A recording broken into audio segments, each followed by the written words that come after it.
आप सभी लोगों का स्वागत है आपके अपने यूट्यूब चैनल में, जिसका नाम है मैथ बाई चंदन शर्मा। आज का जो पेपर है वो है आरआरसी ग्रुप डी का पेपर है। ये 24 अगस्त 2022 को ये पेपर हुआ था। थर्ड शिफ्ट का ये पेपर है। इसमें क्वांट के जितने भी क्वेश्चन पूछे गए हैं वो सारे क्वेश्चन हम एक एक करके सॉल्व करेंगे, जो कि आपके आने वाले आरआरबी, एनटीपीसी और ग्रुप डी इन दोनों एग्जामों के लिए महत्वपूर्ण होंगे। तो वीडियो को अंत तक जरूर देखें, इससे आपको बहुत कुछ सीखने को मिलेगा। तो चलिए बिना किसी देरी के हम स्टार्ट करते हैं। पहला क्वेश्चन कह रहा है कि 8118 किससे विभाज्य है। तो देखिए एक एक करके हम ऑप्शन चेक कर लेते हैं। तो 7 से विभाज्यता का नियम ये कहता है कि 3 3 का पेयर बनाइए और 3 3 का पेयर बनाने के बाद से उनका अंतर निकालिए। अगर वो अंतर आपका 7 से विभाजित है तो पूरी संख्या आपके 7 से विभाजित होगी। तो 3 3 का पेयर बनाएंगे तो 118 और 8 का पेयर बनेगा, और 118 में से 8 माइनस करेंगे तो कितना होगा, 110 होगा। और 110 में अगर 7 से विभाजित करें तो ये विभाजित नहीं होगा, तो 7 वाला ऑप्शन तो नहीं होगा। और 6 से विभाज्यता का नियम ये कहता है कि जो संख्या 2 और 3 दोनों से विभाजित हो वो संख्या 6 से विभाजित होती है। 2 से विभाज्यता का नियम ये कहता है कि जिस संख्या के इकाई के स्थान पे 0, 2, 4, 6 और 8 इनमें से कोई सा भी अंक हो वो संख्या 2 से विभाजित होती है। और 3 से विभाज्यता का नियम ये कहता है कि किसी संख्या के अंकों का योग करने पे जो योगफल प्राप्त होगा उसमें अगर 3 से भाग दें और अगर वो योगफल 3 से विभाजित हो तो पूरी संख्या 3 से विभाजित होगी। तो हम चेक कर लेते हैं। तो देखिए इकाई के स्थान पे 8 है, इसका मतलब ये संख्या 2 से विभाजित होगी। और अंकों का योग करें तो 8 1 9 और 8 1 9 यानी कि 9 और 9 18 अंकों का योग है जो कि 3 से विभाजित है। तो इसका मतलब ये पूरी संख्या 6 से विभाजित होगी। तो इसका करेक्ट आंसर क्या हो जाएगा, 6 हो जाएगा। बाकी 8 से विभाज्यता का नियम ये कहता है कि संख्या के इकाई, दहाई और सैकड़े, यानी कि ये इकाई, दहाई और सैकड़े से बड़ी संख्या क्या है, 118 है। अगर 118 8 से विभाजित हो जाती तो ये पूरी संख्या 8 से विभाजित हो जाती, लेकिन 118 8 से विभाजित नहीं है, तो इसका मतलब ये 8 से संख्या विभाजित नहीं होगी। 5 से विभाज्यता का नियम ये कहता है कि किसी संख्या की इकाई के स्थान पर या तो 0 हो या तो 5 हो तो वो संख्या 5 से पूर्णतः विभाजित होती है। बढ़ते हैं अगले क्वेश्चन पे। अगला क्वेश्चन कह रहा है कि एक नियमित खष्टभुज के प्रत्येक वाह्य कोण का माप कितना होगा। तो देखिए किसी भी बहुभुज के जो वाह्य कोणों का योग होता है वो 360 अंश होता है। तो अगर 360 में n से अगर हम भाग कर दें तो वाह्य कोण का योग निकल के आ जाता है। तो यहाँ पे n की वैल्यू खष्टभुज है, यानी कि n की वैल्यू 6 दिया है।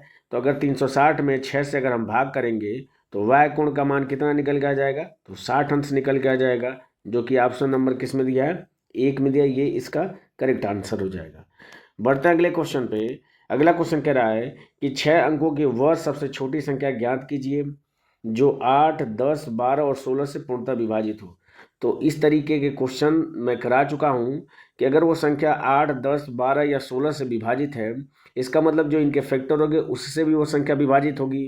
तो देखिए 8 से हम चेक कर लेते हैं। तो अभी मैंने बताया कि 8 से विभाज्यता का नियम इकाई, दहाई, सैकड़ा, यानी 3 स्थान पे जो संख्या बनी होगी वो अगर 8 से विभाजित हो तो पूरी संख्या 8 से विभाजित होगी। तो देखिए 80 8 से विभाजित है तो पहला वाला ऑप्शन हो सकता है। ये 20 8 से विभाजित नहीं हो तो ये नहीं हो सकता है, तो दूसरा वाला नहीं होगा। तीसरा तो 0 40 है तो 40 विभाजित हो सकता है, तो तीसरा हो सकता है। चौथा 60 है तो 60 8 से विभाजित नहीं होता है, तो ये भी नहीं हो सकता है। यानी इस तरीके से हमारे 2 आंसर एलिमिनेट हो गए। तो देखिए 12 का एक फैक्टर होता है 3, और 3 से विभाज्यता का नियम अभी थोड़ी देर पहले मैंने बताया कि अंकों का योग 3 से विभाजित हो तो पूरी संख्या 3 से विभाजित होगी। तो पहले वाले ऑप्शन में अंकों का योग अगर हम निकालें तो 1 और 8 अंकों का योग 9 होगा। 9 3 से विभाजित है तो पहला वाला ऑप्शन क्या हो जाएगा, इसका करेक्ट आंसर हो जाएगा। बाकी तीसरा को अगर चेक कर लेंगे तो 4 और 1 5 हो जाएगा। 5 3 से विभाजित नहीं है तो ये भी ऑप्शन नहीं होगा। तो इस तरीके से करेक्ट आंसर क्या हो जाएगा, पहला वाला। बढ़ते अगले क्वेश्चन पे। अगला क्वेश्चन कह रहा है कि एक बेलन का संपूर्ण पृष्ठीय क्षेत्रफल ज्ञात कीजिए जिसके आधार की त्रिज्या 7 सेंटीमीटर और ऊंचाई 15 सेंटीमीटर दिया है। तो हमें पता है कि बेलन का जो संपूर्ण पृष्ठीय क्षेत्रफल होता है वो होता है 2 पाई r, ब्रैकेट में होता है h प्लस r होता है। और बस इसी फॉर्मूले पे वैल्यू रख देंगे। क्योंकि सारे ऑप्शन पाई में है तो पाई की वैल्यू हम नहीं रखेंगे। तो 2 गुणे पाई, और r की वैल्यू कितनी दी है, r की वैल्यू दी है 7, तो 7 रख देंगे। और h प्लस r, तो h की वैल्यू 15 दिया, 15 में 7 जोड़ेंगे तो 7 और 5 12 यानी 22 हो जाएगा। तो बस 22 हम क्या करेंगे, यहाँ पे रख देंगे और बस इसको सॉल्व कर लेंगे। तो 7 दूना के 14 और 14 दूना के 28, 2 कैरी हो जाएगा, 14 दूना के 28 और 2 30 हो जाएगा, यानी 308 पाई क्या हो जाएगा, इसका संपूर्ण पृष्ठीय क्षेत्रफल हो जाएगा, जो कि ऑप्शन नंबर 3 में दिया है। बढ़ते हैं अगले क्वेश्चन पे। अगला क्वेश्चन कह रहा है कि निम्नलिखित में से कौन सा चतुर्भुज नहीं है। तो देखिए, अगर इसमें इस वाले प्रश्न में अगर किसी को कुछ भी नहीं आ रहा है तो भी वो करेक्ट आंसर तक पहुंच सकता है। तो पहले वाले ऑप्शन में दिया है समांतर चतुर्भुज, इसमें भी चतुर्भुज दिया है, इसमें भी चतुर्भुज लिखा है, तो सिर्फ एक ही ऑप्शन बचा, वृत्त क्या है, चतुर्भुज नहीं होता है। क्या होता है कि चतुर्भुज में 4 भुजाएं होनी चाहिए और वृत्त में भुजाएं नहीं होती हैं, तो इसका मतलब क्या होगा, वृत्त इसका करेक्ट आंसर हो जाएगा। बढ़ते हैं अगले क्वेश्चन पे। अगला क्वेश्चन कह रहा है कि यदि समीकरण a+3x² -13ax+7 - a बराबर 0 का एक मूल दूसरे मूल का व्युत्क्रम है। देखिए, व्युत्क्रम का मतलब क्या होता है कि मान लीजिए अगर एक मूल x है तो दूसरा मूल क्या हो जाएगा, 1/x हो जाएगा, इसी को हम व्युत्क्रम बोलते हैं। तो हमें पता है कि मूलों का गुणनफल क्या होता है, अगर पहला मूल x है दूसरा मूल 1/x है तो इसका गुणनफल होता है c/a। और c क्या होता है कि ये जो कांस्टेंट वाली वैल्यू होती है इसको c बोलते हैं। तो c की जगह क्या है, तो 7 - a है, और डिवाइडेड बाई a की जगह a क्या होता है, तो x² का कोफिशिएंट a होता है। तो x² का कोफिशिएंट क्या है, तो a+3 है, तो a+3 कर देंगे। अब देखिए x से x कट जाएगा, यहाँ बचेगा 1, 1 का a+3 में गुणा करेंगे तो ये हो जाएगा a+3 हो जाएगा, ये बराबर किसके हो जाएगा, तो 7 - a के बराबर हो जाएगा। यहाँ से a की वैल्यू निकालेंगे तो a और a कितना हो जाएगा, 2a हो जाएगा, और 7 में से 3 माइनस हो जाएगा तो 4 हो जाएगा। यहाँ से a की वैल्यू कितनी निकल के आ जाएगी, तो 2 निकल के आ जाएगी, जो कि ऑप्शन नंबर 3 में दिया है, ये इसका करेक्ट आंसर हो जाएगा। बढ़ते हैं अगले क्वेश्चन पे। अगला क्वेश्चन कह रहा है कि 2 पाइप ए और बी 1000 लीटर की टंकी को क्रमशः 5 घंटे और 6 घंटे में भर सकते हैं। यदि उन्हें एक साथ खोला जाए तो 1800 लीटर की टंकी को भरने में उन्हें कितने घंटे लगेंगे। तो देखिए, ये जो है वो 1000 लीटर की जो टंकी है उसको कितने देर में भर दे रहा है, तो 5 घंटे में। तो यहाँ से ए की प्रति घंटे इफिशियंसी निकल के आ जाएगी, तो 5 से भाग करेंगे तो कितना हो जाएगा, तो 5 दूना के हो जाएगा 10, और ये हो जाएगा 0 यानी कि 200 लीटर जो होगा ए प्रति घंटे भरेगा। और बी का अगर हम निकाल दें इसी तरीके से, तो बी क्या हो जाएगा, 1000 और डिवाइडेड बाई कितना हो जाएगा, तो 6 से डिवाइड कर देंगे, तो 1000/6 क्या हो जाएगा प्रति घंटे, बी की एफिशिएंसी आ जाएगी।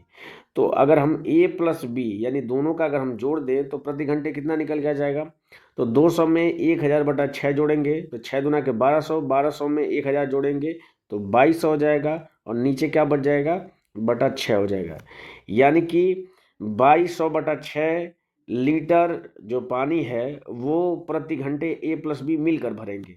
और आपसे पूछ रहा है कि 1800 लीटर भरने में, तो क्या करेंगे, बस 1800 में इस 2200 और बटा 6 से क्या करेंगे, हम भाग कर देंगे, 6 ऊपर चला जाएगा, इसको सिंप्लीफाई करेंगे तो 0 से 0 कट जाएगा, 2 से कट करेंगे तो 9 बार जाएगा, 2 से ये 11 बार, ऊपर क्या हो जाएगा, 9 में 6 का गुणा करेंगे तो 54 हो जाएगा, नीचे 11 बच जाएगा, तो 54/11 इसका करेक्ट आंसर हो जाएगा, जो कि ऑप्शन नंबर 2 में दिया है। बढ़ते हैं अगले क्वेश्चन पे। अगला क्वेश्चन कह रहा है कि रैखिक समीकरण 5x - 3y बराबर 7 और 7x + 4y बराबर 18 के युग्म के हलों की संख्या कितनी होगी। तो देखिए, दो इक्वेशन अगर मान लीजिए कि a1x + b1y बराबर c1 है, और दूसरा इक्वेशन मान लीजिए a2x + b2y बराबर मान लीजिए अगर c2 दिया है, तो यहाँ से अगर a1/a2 is not equal to b1/b2 है, तो इस कंडीशन में इसके जो हल होगा वो क्या हो जाएगा, यूनिक हो जाएगा। ठीक है, यूनिक का मतलब होता है सिर्फ एक ही सॉल्यूशन इसका निकलेगा। अगर मान लीजिए कि a1/a2 जो है ये बराबर है b1/b2 के, और ये बराबर नहीं है किसके, c1/c2 के, तो इस कंडीशन में क्या होगा, इसका कोई भी हल नहीं निकलेगा। और तीसरी कंडीशन ये होती है कि अगर मान लीजिए a1/a2 बराबर है b1/b2 के, और ये बराबर है c1/c2 के, तो इस कंडीशन में इसके असंख्य हल होंगे, यानी ये दोनों रेखाएं एक दूसरे के क्या हो जाएंगी, मतलब एक दूसरे से। तो देखिए ये किस कंडीशन, तो इसमें से चेक कर लेते हैं कि किस कंडीशन को उपरोक्त समीकरण फॉलो कर रहा है। तो देखिए 5/7 ये देख लेते हैं, तो ये हो जाएगा -3/4 हो जाएगा। तो देख रहे हैं कि ये 5/7 जो है वो बराबर नहीं है -3/4 के, तो यहाँ से पहली वाली कंडीशन को फॉलो कर रहा है, तो इसलिए इसका सिर्फ और सिर्फ एक ही सॉल्यूशन होगा, जो कि ऑप्शन नंबर 1 में दिया है। बढ़ते हैं अगले क्वेश्चन पे। अगला क्वेश्चन कह रहा है कि एक फल विक्रेता ने 4800 रुपये में 800 सेव खरीदे। उसने परिवहन पर 800 रुपये खर्च किए। प्रत्येक सेव को 10 रुपये का लाभ पाने के लिए उसे प्रत्येक सेब को कितने में बेचना चाहिए। तो देखिए 4800 रुपये में कितने सेब खरीदे हैं उसने, तो खरीदे हैं उसने 800 सेब खरीदे हैं। आगे कह रहा है कि परिवहन पे 800 रुपया लग गया, तो इस 800 को 4800 में जोड़ देंगे। आगे देखिए कह रहा है कि परिवहन पर 800 रुपये खर्च हो गए, तो जो 4800 रुपये उसकी जेब से लगा था उसमें 800 की बढ़ोतरी हो जाएगी। तो अब उसकी जेब से कितने रुपए लगे, तो 0 0 8 8 16 6 4 और 1 5, यानी अब 5600 उसकी जेब से लगे हैं। और 5600 किसके बराबर हो जाएगा, तो 800 सेव के बराबर हो जाएगा। यहाँ से प्रति सेव कीमत निकाल देंगे तो ये 0 से 0 कट जाएगा, 8 से भाग करेंगे तो 8 सत्ते 56, यानी एक सेव का मूल्य उसकी जेब से कितना रुपया लग रहा है, तो 7 रुपया लग रहा है। और इस पे लाभ कमाना कितने का चाहता है, तो 10 रुपये का लाभ कमाना चाहता है। तो बस क्या करेंगे, इससे 7 में 10 जोड़ देंगे, यानी प्रति सेव अगर वो 17 रुपये में बेचता है तो उसे 10 रुपये का लाभ होगा, जो कि ऑप्शन नंबर 1 में दिया है। बढ़ते हैं अगले क्वेश्चन पे। अगला क्वेश्चन कह रहा है कि यदि x अनुपाते 6 समानुपाते 6 अनुपाते y और x अनुपाते y समानुपाते y अनुपाते 6 है, तो नीचे दिए गए विकल्पों में से कौन सा विकल्प उस क्रम में x और y का सही मान देता है। तो पहले वाले कंडीशन से अगर हम निकालेंगे तो ये हो जाएगा x/6 बराबर किसके हो जाएगा, तो 6/y के बराबर हो जाएगा। यहाँ से x इंटू वाई इसकी वैल्यू किसके बराबर हो जाएगी, तो 6 में 6 का गुणा करेंगे तो 36 हो जाएगा। दूसरी वाली कंडीशन से अगर हम निकालें तो ये हो जाएगा x/y बराबर किसके हो जाएगा, तो ये हो जाएगा y/6 के। यहाँ से 6x की वैल्यू किसके बराबर हो जाएगी, तो y² के बराबर हो जाएगी। तो यहाँ से अगर x की वैल्यू अगर हम निकाल दें तो y² बटा क्या हो जाएगा, 6 हो जाएगा। और बस इस इक्वेशन में x की वैल्यू रख देंगे तो ये कितना हो जाएगा, y³ की वैल्यू कितनी हो जाएगी, 36 में 6 का गुणा हो जाएगा, तो ये हो जाएगा 36 गुणे 6 हो जाएगा। यहाँ से y की वैल्यू 6 निकल के आ गई, और जैसे ही y की वैल्यू 6 निकल के आ गई, आप इस इक्वेशन या इस इक्वेशन दोनों में से किसी में रख लीजिए, आपका x का मान निकल के आ जाएगा। तो देखिए x और y का गुणनफल 36 के बराबर है, y की वैल्यू 6 आ गई है, तो x की वैल्यू कितनी निकल के आ जाएगी, 6 निकल के आ जाएगी। और आपसे x और y की वैल्यू पूछ रहा है, तो x और y की वैल्यू 6 और 6 निकल के आ जाएगी, जो कि ऑप्शन नंबर 2 में दिया है। बढ़ते हैं अगले क्वेश्चन पे। अगला क्वेश्चन कह रहा है एक कार्यालय के फर्श का आयाम 5 मीटर और 3 मीटर है। दीवारों और छत को पेंट करने की लागत 60 रुपये प्रति मीटर स्क्वायर की दर से 7440 है। तो कह रहा है कि कमरे की ऊंचाई मीटर में ज्ञात करिए।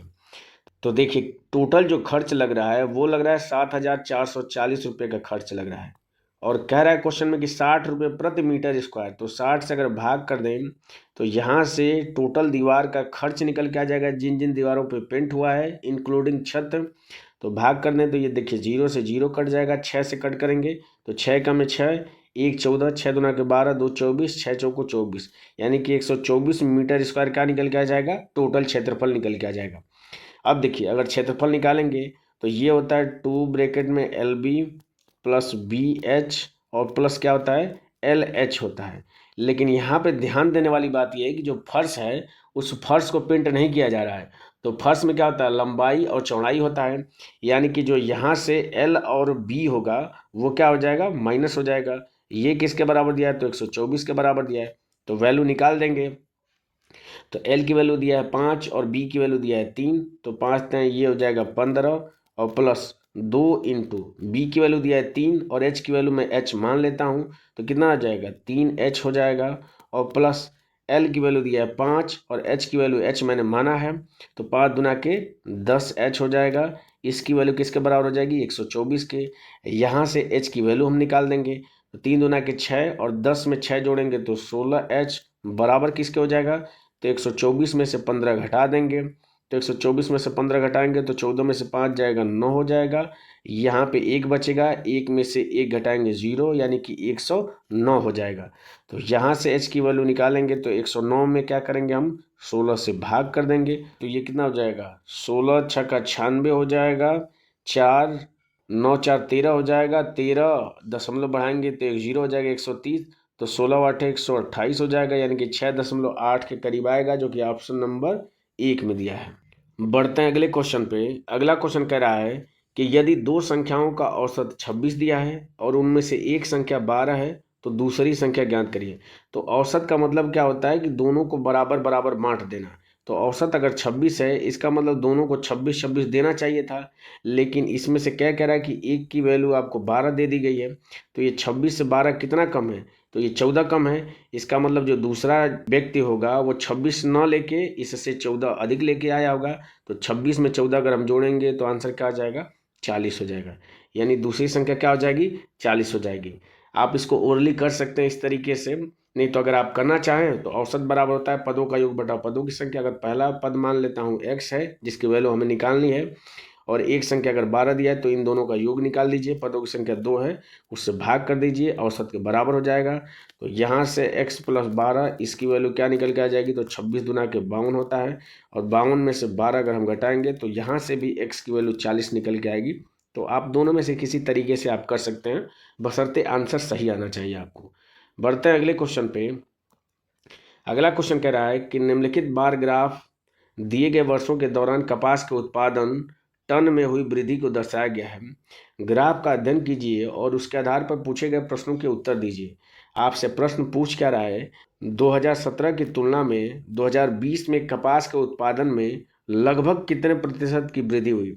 तो देखिए 2017 ये है, इसमें कपास का उत्पादन कितना किया गया है, तो 32 किया गया है।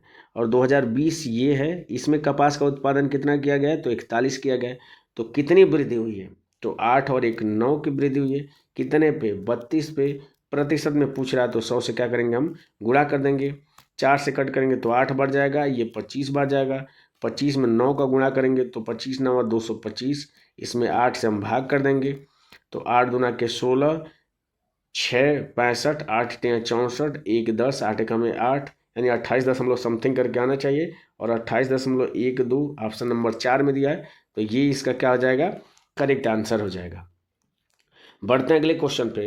अगला क्वेश्चन कह रहा है कि 3x - 2y का whole square into x² + y³ का होल स्क्वायर के विस्तार में x के घाते 4 इंटू y के घाते 3 का गुणांक क्या होगा। तो इसका एक्सपेंड कर देंगे तो ये कितना हो जाएगा, 9x² हो जाएगा, प्लस हो जाएगा 2 का स्क्वायर 4y² हो जाएगा, माइनस 3 दूना के 6 दूना के 12xy हो जाएगा। क्योंकि ये a - b के होल स्क्वायर पे है तो हमने बस इसको क्या कर दिया है, a - b के होल स्क्वायर पर रख दिया है। इंटू कर देंगे, इंटू क्या दिया है तो दूसरे का भी एक्सपेंड कर देंगे, तो ये हो जाएगा x के घाते 4 हो जाएगा, प्लस हो जाएगा y के घाते 3 का स्क्वायर हो जाएगा 6 हो जाएगा, और प्लस 2ab तो 2 इंटू x² इंटू y³ हो जाएगा। आपसे पूछ क्या रहा है कि x के घाते 4 इंटू y के घाते 3, तो y के घाते 3 कहाँ आएगा। तो देखिए अगर हम किस में गुणा करेंगे, तो देखिए यहाँ पे y है, y के घाते 3 है, इसका हम 9x² में गुणा करेंगे तो क्या हो जाएगा, यहाँ पे x² है और यहाँ पे x² है तो x के घाते 4 हो जाएगा, और y के क्यूब है तो y के क्यूब हो जाएगा। तो गुणा करेंगे तो कितना हो जाएगा, 9 दूना के 18, x के घाते 4 इंटू y के घाते 3 हो जाएगा। बाकी अगर और का गुणा करेंगे तो देखिए y² है, यहाँ पे क्यूब है तो y 3 से अधिक हो जाएगा, तो ये भी नहीं होगा। यहाँ पे 6 है तो ये भी नहीं होगा, तो और कोई नहीं होगा इसको छोड़ के। तो इसमें x के घाते 4 इंटू y के घाते 3, इसका कोफिशिएंट कितना है, इसका गुणांक कितना है, तो गुणांक 18 होगा, जो कि ऑप्शन नंबर 2 में दिया है। ये इसका क्या हो जाएगा, करेक्ट आंसर हो जाएगा। बढ़ते हैं अगले क्वेश्चन पे। अगला क्वेश्चन कह रहा है, एक व्यापारी ने अपने माल का 3/5वां भाग 25% के लाभ पर और शेष क्रय मूल्य पर बेचा। तो कह रहा है कि पूरे लेन देन में उसका लाभ या हानि प्रतिशत कितना हुआ। तो 3/5, अगर मान लीजिए कि 5 पूरा भाग है तो 3 भाग किस पे बेच रहा है, तो 25% के लाभ पे बेच रहा है, और बाकी का हिस्सा यानी कि जो 2 भाग है वो क्रय मूल्य पे बेच रहा है। क्रय मूल्य पे बेचने का मतलब क्या है कि 0% का लाभ हो रहा है, ना उसको लाभ हो रहा है ना हानि हो रहा है। तो पूछ रहा है कि ओवरऑल उसको लाभ हुआ या हानि हुआ। तो देखिए 25% 3 लोगों में मिल रहा है तो कितना मिलेगा, 75% मिलेगा, और इस 75% को हम टोटल लोगों के बीच बांट देंगे। तो 3 और 2 5 हिस्सा है तो 5 में बांट देंगे, तो 75/5 अगर हम करेंगे तो कितना आंसर निकल के आ जाएगा, 15% निकल के आ जाएगा, जो कि ऑप्शन नंबर 2 में दिया है। ये इसका करेक्ट आंसर हो जाएगा। प्लस में आ रही है वैल्यू इसलिए लाभ होगा। यहाँ पे हमने वेटेज एवरेज का फॉर्मूला लगा दिया है। वेटेज एवरेज में मैं मान लिया हूँ कि सबका औसत क्या है, 0 है। तो देखिए ये 25 है तो ये 0 से कितना अधिक है, 25 अधिक है, तो 25 3 लोगों पे अधिक है तो टोटल 75 अधिक हो जाएगा, और 75 को 3 2 5 लोगों में बांट दिया जाएगा तो 15 15 आएगा, तो इस हिसाब से 15% का लाभ हुआ। बढ़ते हैं अगले क्वेश्चन पे। अगला क्वेश्चन कह रहा है कि जेड के किन मानों के लिए निम्नलिखित समीकरण के मूल क्या होंगे, समान होंगे। तो मूल जब किसी द्विघात समीकरण के समान होते हैं तो उसके लिए फॉर्मूला क्या होता है कि बी स्क्वायर जो होता है वो 4ac के क्या होता है, बराबर होता है।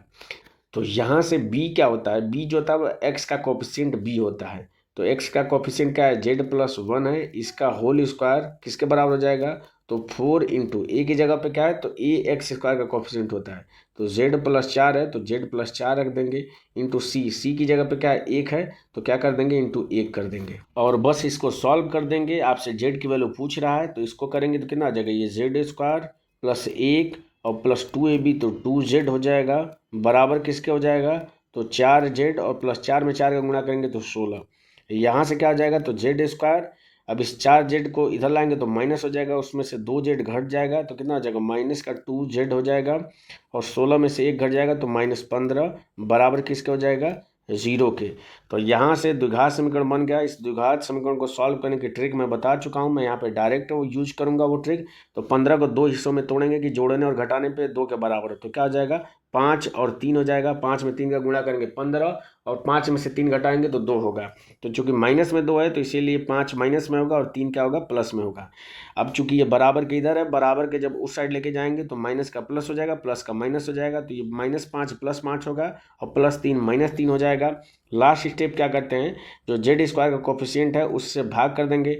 तो चूंकि यहाँ पे z² का कोफिशिएंट 1 है तो इन दोनों में अगर 1 से भाग करेंगे तो कोई अंतर नहीं आएगा। तो यहाँ से z की वैल्यू क्या निकल के आ जाएगी, 5 और -3, जो कि ऑप्शन नंबर 1 में दिया है, ये इसका क्या हो जाएगा, करेक्ट आंसर हो जाएगा। बढ़ते हैं अगले क्वेश्चन पे। अगला क्वेश्चन कह रहा है कि रचना 60 मिनट में 21 संतरे खा सकती है। वह जानना चाहती है कि उसे उसी गति से 35 संतरे खाने में कितने मिनट लगेंगे। तो देखिए 21 संतरे खाती है कितने मिनट में, तो 60 मिनट में। तो पूछ रही है कि 35, तो यहाँ से अगर एक संतरे अगर निकाल दें तो एक संतरे कितने मिनट में खाएगी, तो 60/21 मिनट में एक संतरे खाएगी।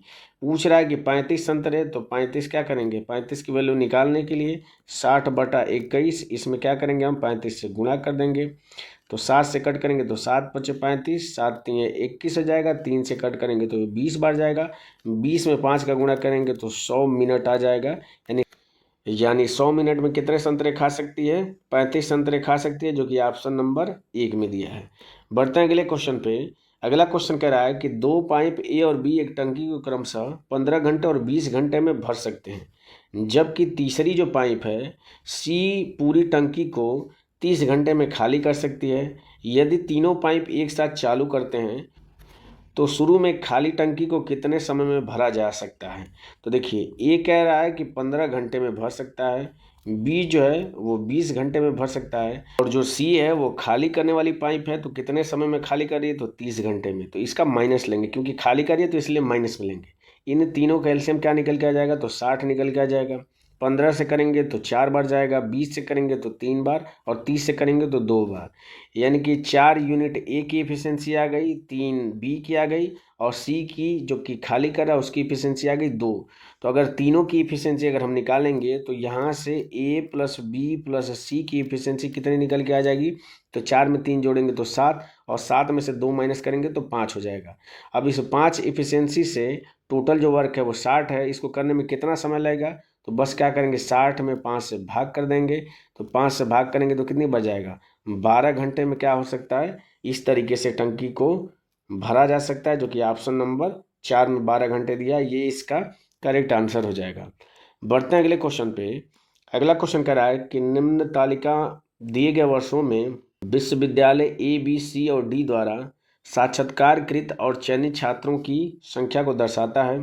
तालिका का अध्ययन कीजिए और नीचे दिए गए प्रश्नों का उसके आधार पर उत्तर दीजिए।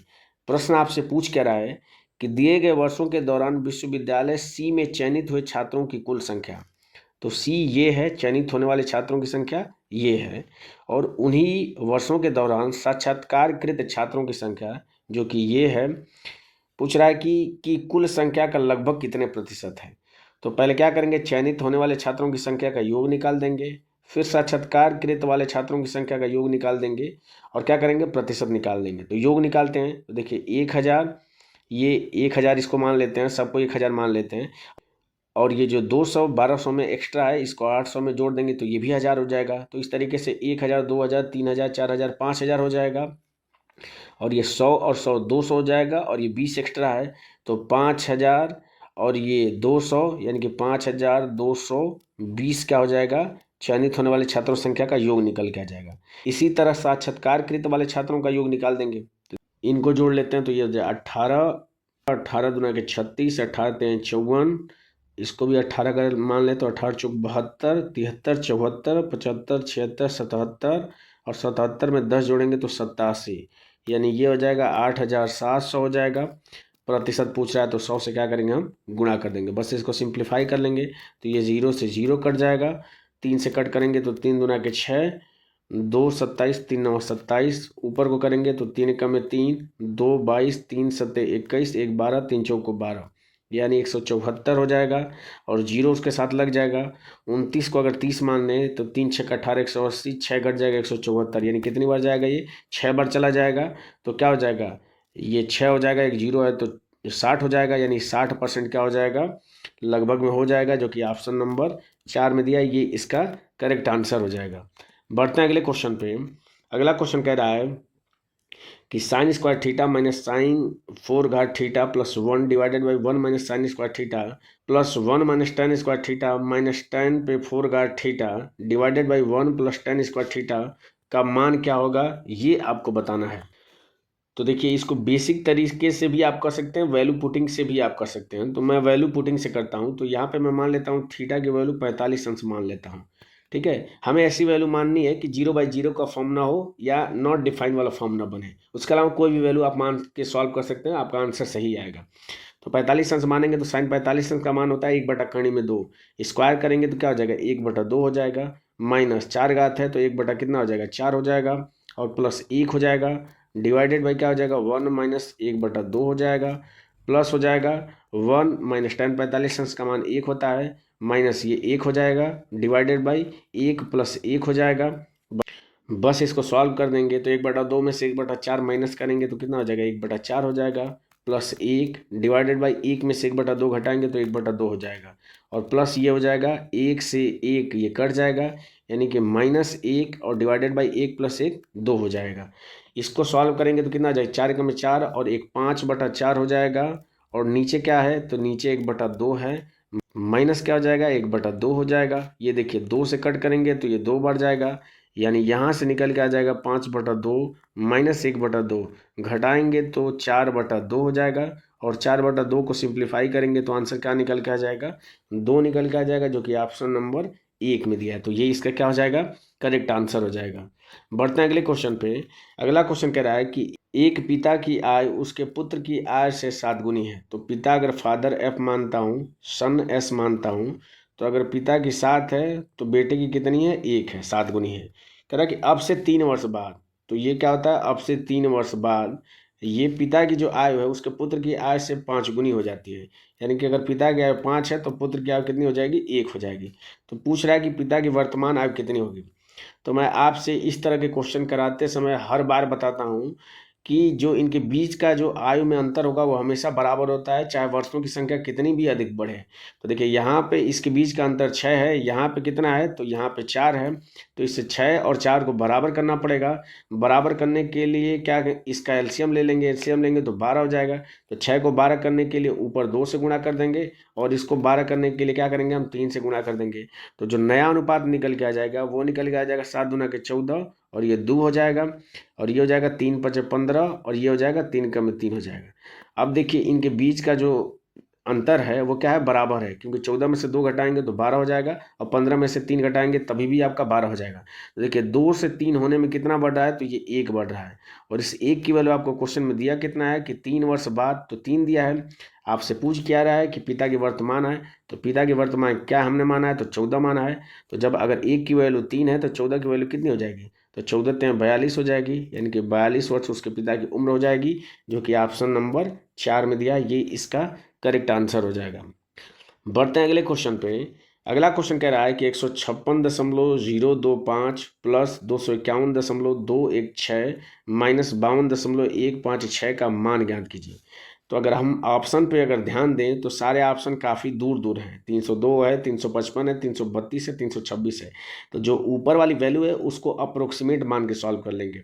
तो इसको अगर हम मानेंगे तो ये क्या हो जाएगा, 156 हो जाएगा, प्लस ये हो जाएगा 251 हो जाएगा।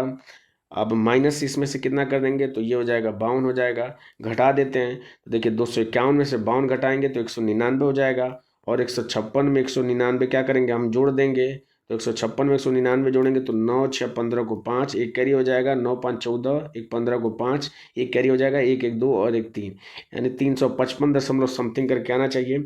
और 355 सिर्फ और सिर्फ ऑप्शन नंबर 2 में दिया है, तो ये इसका क्या हो जाएगा, करेक्ट आंसर हो जाएगा। बढ़ते हैं अगले क्वेश्चन पे। अगला क्वेश्चन कह रहा है कि दिए गए आंकड़ों का समांतर माध्य ज्ञात करिए। तो समांतर माध्य क्या होता है कि पदों का योग होता है बटा पदों की संख्या। तो इसमें आपको करने का जो इसका बेसिक तरीका होता है वो ये होता है कि आप x में f का गुणा करिए और समेशन क्या निकालिए, एफ एक्स निकाल लीजिए और इसमें भाग कर दीजिए समेशन f से, तो वो आपका क्या निकल के आ जाएगा, समांतर माध्य निकल के आ जाएगा। ठीक है, आप उस तरीके से भी कर सकते हैं। चलिए मैं दोनों तरीके से बताता हूँ। तो अगर इस तरीके से करेंगे तो ये हो जाएगा 10 पच्चे 50 हो जाएगा, ये हो जाएगा 20 पच्चे 100 हो जाएगा, ये हो जाएगा 3 चौको 12 120 हो जाएगा, ये हो जाएगा 6 चौको 24 240 हो जाएगा और प्लस 5 पच्चे 25 यानी 250 हो जाएगा। और समेशन एफ निकालेंगे तो 5 5 10, 4 14, 6 20, 5 25 हो जाएगा। बस जोड़ के 25 से भाग कर देंगे, ये हो जाएगा 0 0 0, तो ये 0 हो जाएगा। 5 4 9 2 11, 11 और 5 कितना हो जाएगा, 16 को 6, एक कैरी हो जाएगा, 3 2 5, एक 6, एक 7 हो जाएगा, यानी 760 और डिवाइडेड बाई कितना हो जाएगा, 25 हो जाएगा। 760 में 25 से भाग करेंगे तो 25 तें 75, 0 हो जाएगा, दशमलव बढ़ाएंगे तो 100 हो जाएगा और 25 चौको 100, यानी कि 30.4 इसका क्या निकल के आ जाएगा, समांतर माध्य निकल के आ जाएगा, जो कि ऑप्शन नंबर 4 में दिया है। ये तो पहला तरीका हो गया। दूसरा तरीका ये हो सकता है कि पूरे क्वेश्चन पे मैं वेटेज एवरेज का फॉर्मूला लगा देता हूँ। तो मैं मान लेता हूँ कि इन सब का समांतर माध्य 30 है, ये मैंने माना है। तो देखिए ये 10 है तो 30 से कितना कम है, तो 20 कम है। तो 20 कितने पे कम होगा, 5 पे, तो कितना टोटल कम हो जाएगा, 100 कम हो जाएगा। ये 10 कम है कितने पे, 5 लोगों पे, तो 50 कम हो जाएगा। ये 30 मैंने माना है तो इसमें कोई अंतर नहीं आएगा। 40 10 अधिक है कितने पे, तो 6 लोगों पे, तो 60 अधिक हो जाएगा। ये 50 कितना 30 से अधिक है, तो 20 अधिक है कितने लोगों पे, 5 पे, तो 20 पच्चे 100 हो जाएगा। तो यहाँ से हम नेट चेंज निकाल देते हैं। तो देखिए 100 प्लस और माइनस से कट जाएगा, 50 और 60, 60 में से 50 घटाएंगे तो 10 हो जाएगा। अब इस 10 को बांटना कितने लोगों में है, तो टोटल फ्रीक्वेंसी इसकी निकाल देंगे। तो 5 5 10, 4 14, 26 और 5 25 लोगों में बांटना है। तो बस इसको सॉल्व कर लेंगे तो 5 दूना के 10 हो जाएगा, 5 5 25, इसको सॉल्व करेंगे तो 0.4 हो जाएगा। यानी जो हमने समांतर माध्य 30 माना है वो 30 ना होके इससे 0.4 अधिक होना चाहिए। तो 30 से 0.4 अधिक करेंगे तो 30.4 इसका क्या निकल के आ जाएगा, समांतर माध्य निकल के आ जाएगा। तो आप इस तरीके से भी इसको लगा सकते थे। बढ़ते हैं अगले क्वेश्चन पे। अगला क्वेश्चन कह रहा है कि यदि निम्न आंकड़ों का माध्य 4 है तो लुप्त बारंबारता ज्ञात करिए। इस क्वेश्चन को, इसके पहले वाले क्वेश्चन में जो मैंने दूसरा तरीका बताया है उस तरीके से इसको हम लगाएंगे। तो इसमें क्वेश्चन में दिया है कि माध्य 4 है। तो देखिए ये 3 है तो 4 से कितना कम है, तो 1 कम है, तो कितने लोगों पे, 3 लोगों पे, तो -3 कम हो जाएगा। ये 5 है, 1 अधिक है कितने लोगों पे, 4 लोगों पे, तो 4 हो जाएगा। ये 9 है और 9 4 से कितना अधिक है, तो 5 अधिक है कितने लोगों पे, तो ये हमें पता नहीं है, तो मैं मान लेता हूँ x लोग हैं। ठीक है, आगे कह रहा है ये 2 है और 2 4 से कितना कम है, तो 2 कम है कितने लोगों पे, 8, तो 16 हो जाएगा कम। तो यहाँ से नेट चेंज अगर हम निकाल दें तो ये देखिए अगर इसको हम कट करेंगे तो ये 1 बचेगा और इस 1 को -16 में अगर जोड़ देंगे तो ये हो जाएगा -15। तो -15 और +5x, इसकी वैल्यू किसके बराबर आना चाहिए, 0 के बराबर आनी चाहिए। तो देखिए यहाँ से 5x की वैल्यू क्या हो जाएगी, 15 हो जाएगी। तो x की वैल्यू यहाँ से निकल के आ जाएगी 3 और इसी x की वैल्यू को आपसे पूछ रहा था। तो इसका करेक्ट आंसर क्या हो जाएगा, 3 हो जाएगा, जो कि ऑप्शन नंबर 3 में दिया है। इस तरीके से आप बहुत कम समय में और आसानी से आप अपने आंसर तक पहुंच सकते हैं। बढ़ते हैं अगले क्वेश्चन पे। अगला क्वेश्चन कह रहा है कि यदि रवि ने 2 वर्ष पहले मोनू से 4% वार्षिक चक्रवृद्धि ब्याज की दर पर 3,000 रुपये उधार लिए थे तो उसे मोनू को वापस करने के लिए कितनी राशि की आवश्यकता होगी। तो देखिए 3,000 रुपये उसने उधार लिए थे, तो इसमें पहले साल 4% ब्याज लगेगा, तो 4% अगर 3000 का अगर हम निकालें तो कितना हो जाएगा, तो 0 से 0 कट गया, 4 में 3 का गुणा करेंगे तो 12, यानी 120 निकल के आ जाएगा। दूसरे साल भी 120 निकल के आ जाएगा। अब ये जो पहले साल 120 जो निकल के आ गया है, ये दूसरे साल किसका काम करेगा, मूलधन का काम करेगा, इस पर भी ब्याज लगेगा। तो 120 का फिर क्या निकाल देंगे, 4% निकाल देंगे, तो ये हो जाएगा 4/100 हो जाएगा। 0 से 0 कट जाएगा, 12 चौका 48, 48 में 10 से भाग करेंगे तो 4.8 निकल के आ जाएगा। यानी कि जो टोटल ब्याज लगेगा वो कितना लग जाएगा, तो 120 प्लस 120 और प्लस कितना हो जाएगा 4.8। तो इन सबको जोड़ लेते हैं, तो 120 प्लस 120 यानी 240, 240 और प्लस 4 244, और 244.8 क्या निकल के आ जाएगा, ब्याज निकल के आ जाएगा। तो मूलधन 3000 था, उस पर 244.8 रुपये का ब्याज निकल रहा है। तो टोटल जो पैसा हो जाएगा वो कितना हो जाएगा, 3244.8 हो जाएगा, जो कि ऑप्शन नंबर 3 में दिया है, ये इसका करेक्ट आंसर हो जाएगा। बढ़ते हैं अगले क्वेश्चन पे, और ये इस पेपर का लास्ट क्वेश्चन है, सिंप्लीफिकेशन का क्वेश्चन है। क्वेश्चन कह रहा है कि रूट में 625 माइनस रूट में 324 प्लस 33 का स्क्वायर, इसका मान किसके बराबर होगा। तो देखिए ये 25 का स्क्वायर होता है 625, स्क्वायर रूट लेंगे तो ये 25 बाहर निकल के आ जाएगा। ये 324 18 का स्क्वायर होता है, इसका रूट लेंगे तो 18 बाहर निकल के आ जाएगा, प्लस हो जाएगा 33 का स्क्वायर करेंगे तो इसकी ट्रिक मैं बता चुका हूँ, मैं डायरेक्ट यहाँ पे वैल्यू रखूँगा। तो 3 का स्क्वायर होता है 9, 3 में 3 का गुणा करेंगे 9, उसका 2 गुना करेंगे तो 18 को 8, एक कैरी हो जाएगा, और 3 3 9 और एक 10 हो जाएगा। बस इन सबको जोड़ लीजिए, तो 25 में से 18 माइनस करेंगे तो 7 होगा, और 1089 में 7 जोड़ेंगे तो 9 7 16, यानी कि 1096 हो जाएगा। और 1096 किस में दिया है, तो ऑप्शन नंबर 1 में दिया है, ये इसका क्या हो जाएगा, करेक्ट आंसर हो जाएगा। तो इस तरीके से आरआरसी ग्रुप डी का जो 24 अगस्त 2022 को पेपर हुआ था थर्ड शिफ्ट में, उसमें क्वांट के जितने भी क्वेश्चन पूछे गए थे वो सारे क्वेश्चन हमने एक एक करके सॉल्व कर लिए। मुझे उम्मीद है कि ये वीडियो आपको अच्छी लगी होगी, इन्फॉर्मेटिव लगी होगी। इस वीडियो से आपने कुछ ना कुछ नया ज़रूर सीखा होगा। अगर वीडियो पसंद आए तो आप लाइक ज़रूर करें, नहीं पसंद आता है तो आप डिसलाइक कर सकते हैं। आप अपनी राय और सुझाव हमें कमेंट बॉक्स में दे सकते हैं। अगर आप इस चैनल पर पहली बार विजिट किए हैं तो चैनल को सब्सक्राइब करना ना भूलें। मिलते हैं आपसे अगले पेपर में अगली वीडियो के साथ, तब तक के लिए जय हिंद और बाय।